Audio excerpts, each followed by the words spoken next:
Hi ಎಲ್ಲರಿಗೂ ನಮಸ್ಕಾರ. ಕನಸುಗಳು ಬೀಳುವುದು ನಿಮಗೆ ಆ ಕ್ಷಣದಲ್ಲಿ ಕೈ ಎನಿಸಿದರೂ ಅದು ನಿಮಗೆ ಇನ್ನೇನೋ ಮುನ್ಸೂಚನೆಯನ್ನ ನೀಡಿದಂತೆ ಎನ್ನುವುದನ್ನು ಮರಿಬಾರದು. ಕೆಲವು ಕನಸುಗಳು ನಿಮಗೆ ಒಳ್ಳೆಯದನ್ನ ಮಾಡಿ ಶುಭ ಫಲವನ್ನ ನೀಡಿದ್ರೆ, ಇನ್ನು ಕೆಲವೊಂದು ಕನಸುಗಳು ಕೆಡುಕುಗಳ ಬಗ್ಗೆ ಒಂದು ರೀತಿಯ ಎಚ್ಚರಿಕೆಯನ್ನ ಕೊಡುತ್ತೆ ಅಂತಾನೆ ಹೇಳ್ಬೋದು. ಅದರ ಸುಳಿವನ್ನ ಅರಿತು ನೀವು ಎಚ್ಚೆತ್ತುಕೊಂಡರೆಂದರೆ ನೀವು ಬುದ್ಧಿವಂತರಾಗುತ್ತೀರಿ ಎನ್ನುತ್ತದೆ ಸ್ವಪ್ನಶಾಸ್ತ್ರ.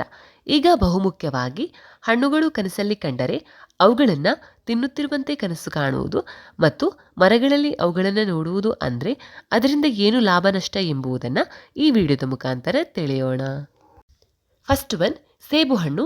ಸ್ವಪ್ನಶಾಸ್ತ್ರದ ಅನುಸಾರ ಪುರುಷನಿಗೆ ಸೇಬು ಹಣ್ಣು ಕಂಡರೆ ಅದರ ಅರ್ಥ ಸದ್ಯದಲ್ಲೇ ಕಾರ್ಯಕ್ಷೇತ್ರದಲ್ಲಿ ಲಾಭವಾಗುತ್ತೆ ಅಂತ. ಇನ್ನು ನೌಕರಿ ಮತ್ತು ವ್ಯಾಪಾರದಲ್ಲೂ ಅಭಿವೃದ್ಧಿ ಹೊಂದುತ್ತಾನೆ. ಅದೇ ಏನಾದರೂ ವಿವಾಹಿತ ಮಹಿಳೆಯ ಕನಸಲ್ಲಿ ಬಂದರೆ ಪುತ್ರ ಪ್ರಾಪ್ತಿಯೋಗವಿದೆ ಎಂಬ ಸುಳಿವನ್ನು ನೀಡುತ್ತೆ. ಸೆಕೆಂಡ್ ಒನ್, ಪೇರಳೆ ಹಣ್ಣು. ನಾವು ಕನಸಲ್ಲಿ ಪೇರಳೆ ಹಣ್ಣನ್ನು ತಿನ್ನುವ ಕನಸು ಅಂದರೆ ಇದು ಶುಭ ಫಲವಾಗಿದೆ. ನಾವೇ ಪೇರಳೆ ತಿನ್ನುತ್ತಿರುವ ಹಾಗೆ ಕಂಡ್ರೆ ಧನಪ್ರಾಪ್ತಿಯಾಗುತ್ತೆ ಅಂತ ಅರ್ಥ. ಇನ್ನು ಜೀವನದಲ್ಲಿ ಸ್ವಲ್ಪ ಶುಭ ಸುದ್ದಿಯನ್ನು ಕೂಡ ನೀವು ಪಡೆಯುತ್ತೀರಾ ಅಂತ ಹೇಳ್ಬಹುದು. ಜೊತೆಗೆ ನಿಮ್ಮ ವೈವಾಹಿಕ ಜೀವನದಲ್ಲಿ ಸಂತೋಷ ಇರುತ್ತೆ ಅಂತ ಅರ್ಥ. ಹಾಗೂ ನಿಮ್ಮ ಪ್ರೀತಿಗೆ ಮನೆಯವರ ಒಪ್ಪಿಗೆ ಸಿಗುತ್ತೆ ಅಂತ ಕೂಡ ಅರ್ಥ. ಥರ್ಡ್ ಒನ್, ಬಾಳೆಹಣ್ಣು. ಕನಸಿನ ವಿಜ್ಞಾನದ ಪ್ರಕಾರ ನಿಮ್ಮ ಕನಸಲ್ಲಿ ಬಾಳೆಹಣ್ಣುಗಳನ್ನು ಕಂಡರೆ ನಿಮ್ಮ ವೈವಾಹಿಕ ಜೀವನದಲ್ಲಿ ಸಂತೋಷ ಮೂಡುತ್ತೆ ಅಂತ ಅರ್ಥ. ಯಾವುದಾದ್ರೂ ಸಮಸ್ಯೆಗಳಿದ್ರೆ ಅದಕ್ಕೆ ಸಹ ಪರಿಹಾರ ಸಿಗುತ್ತೆ ಎನ್ನುವ ನಂಬಿಕೆ ಕೂಡ ಇದೆ. ಫೋರ್ತ್ ಒನ್, ದ್ರಾಕ್ಷಿ. ನಿಮ್ಮ ಕನಸಲ್ಲಿ ದ್ರಾಕ್ಷಿ ಹಣ್ಣು ನೋಡಿದ್ರೆ ಅದನ್ನು ಸಹ ಮಂಗಳಕರ ಸಂಕೇತ ಅಂತ ಪರಿಗಣಿಸಲಾಗುತ್ತೆ. ಇದರ ಅರ್ಥ ನಿಮ್ಮ ನೋವುಗಳು ಕಡಿಮೆ ಆಗುತ್ತೆ ಹಾಗೂ ಮಾನಸಿಕ ಮತ್ತು ದೈಹಿಕ ಸಮಸ್ಯೆಗಳಿಂದ ಮುಕ್ತಿ ಸಿಗುತ್ತೆ ಅಂತ ಹೇಳ್ಬಹುದು. ಫಿಫ್ತ್ ಒನ್, ದಾಳಿಂಬೆ.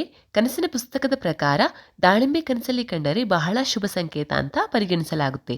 ಈ ಹಣ್ಣು ನಿಮ್ಮ ಆರ್ಥಿಕ ಸಮಸ್ಯೆಗಳಿಗೆ ಪರಿಹಾರ ಹಾಗೂ ಆರ್ಥಿಕ ಪರಿಸ್ಥಿತಿಯನ್ನು ಸುಧಾರಿಸುವುದರ ಸೂಚನೆ ಆಗಿರುತ್ತೆ. ಸಿಕ್ಸ್ತ್ ಒನ್, ಅನನಾಸ್ ಅಥವಾ ಪೈನಾಪಲ್. ಅನನಾಸ್ ಕನಸಲ್ಲಿ ಬಂದರೆ ಸ್ವಲ್ಪ ಅಶುಭ ಅಂತ ಹೇಳ್ಬೋದು. ಅಂದರೆ ನಾವೇ ಅನನಾಸ್ ತಿನ್ನುವ ಕನಸು ಬಿದ್ದಾಗ ಈ ರೀತಿ ಅಶುಭ ಫಲ ಎಂದು ನಿರ್ಧರಿಸಲಾಗುತ್ತೆ.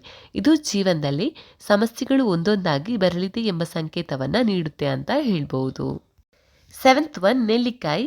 ಬೆಟ್ಟದ ನೆಲ್ಲಿಕಾಯಿ ಅಂದರೆ ಯಾರಿಗೆ ಇಷ್ಟವಿಲ್ಲ ಹೇಳಿ. ಅದರಲ್ಲೂ ನೆಲ್ಲಿಕಾಯಿ ತಿಂದು ನೀರು ಕುಡಿದರೆ ಅಷ್ಟೇ ಸಿಹಿಯಾದ ರುಚಿ ಕೊಡುತ್ತೆ. ಅಂದ ಹಾಗೆ ಈ ನೆಲ್ಲಿಕಾಯಿಯನ್ನು ನಾವೇ ತಿನ್ನುತ್ತಿರುವ ಹಾಗೆ ಕನಸಲ್ಲಿ ಕಾಣುವುದು ಅಂದರೆ ತುಂಬ ಶುಭ ಫಲ ಅಂತ ಪರಿಗಣಿಸಲಾಗುತ್ತೆ. ನಿಮ್ಮ ಮನೋಕಾಮನೆಗಳು ಶೀಘ್ರದಲ್ಲೇ ಈಡೇರುತ್ತೆ ಎಂಬ ಅರ್ಥವನ್ನು ಇದು ಕೊಡುತ್ತೆ. ಏತ್ ಒನ್, ಬೇರೀಸ್. ನಿಮ್ಮ ಕನಸಲ್ಲಿ ಹಣ್ಣುಗಳನ್ನು ನೋಡುವುದು ಸಾಮಾನ್ಯವಾಗಿ ಅದೃಷ್ಟ ಮತ್ತು ಅನಿರೀಕ್ಷಿತ ಸಂತೋಷದೊಂದಿಗೆ ಸಂಬಂಧವನ್ನು ಹೊಂದಿದೆ. ಆದ್ದರಿಂದ ನಿಮ್ಮ ಕನಸಲ್ಲಿ ನೀವು ಬೆರಿ ಹಣ್ಣುಗಳನ್ನು ತೊಡಗಿಸಿಕೊಂಡ್ರೆ ಅಂದರೆ ನೋಡಿದರೆ ಮುಂದಿನ ದಿನಗಳಲ್ಲಿ ಅನಿರೀಕ್ಷಿತ ಲಾಭಗಳು ನಿಮಗೆ ಕಾಯುತ್ತಿದೆ ಅಂತ ಅರ್ಥ. ನೀವು ಕುಟುಂಬದಲ್ಲಿ ಹದಗೆಟ್ಟ ಸಂಬಂಧಗಳು ಮತ್ತು ಘರ್ಷಣೆಗಳೊಂದಿಗೆ ಹೋರಾಡುತ್ತಿದ್ದರೆ ಅವು ಕ್ರಮೇಣ ಪರಿಹರಿಸಲ್ಪಡುತ್ತೆ ಅಂತ ಹೇಳ್ಬೋದು. ನೈನ್ತ್ ಒನ್, ಮಾವಿನ ಹಣ್ಣು.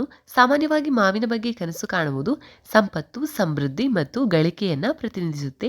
ಪ್ರಪಂಚದಾದ್ಯಂತ ಅನೇಕ ದೇಶಗಳಲ್ಲಿ ಮಾವು ಸಂಪತ್ತಿನ ಅಮೂಲ್ಯ ಸಂಕೇತ ಅಂತ ಪರಿಗಣಿಸಲ್ಪಟ್ಟಿದೆ. ಆದ್ದರಿಂದ ನಮ್ಮ ಕನಸಲ್ಲಿ ಇದು ಭಿನ್ನವಾಗಿರುವುದಿಲ್ಲ. ಮಾವಿನ ಕನಸುಗಳು ಹಣವು ನಿಮ್ಮ ಕಡೆಗೆ ಬರುತ್ತಿದೆ ಎಂದು ಸೂಚಿಸುತ್ತೆ. ಹಣ್ಣುಗಳು ಸಮೃದ್ಧಿಯ ಸಾಮರ್ಥ್ಯವನ್ನು ಪ್ರತಿನಿಧಿಸುತ್ತೆ.